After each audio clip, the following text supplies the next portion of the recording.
সব তো চালানি মাছ বিক্রি করে, আর এগুলো হচ্ছে দেশি শিং আর মাগুর মেশানো। এটা মাগুর না, ফ্রিজে রাখছি তো ওই জন্য আরো মরে গেছে, নাহলে জ্যান্ত ছিল। টাটকা মাছ, এটা খেয়ে খাবাখানে বলবা যে ভাই মাছ এগুলো। কাটা খোঁচা খাইও না আবার, দেখো লাফাচ্ছিল বেশ কয়েকটা, ফ্রিজে মরে গেছে।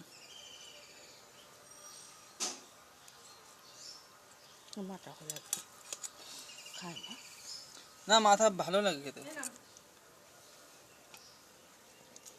মাথা ভালো লাগে।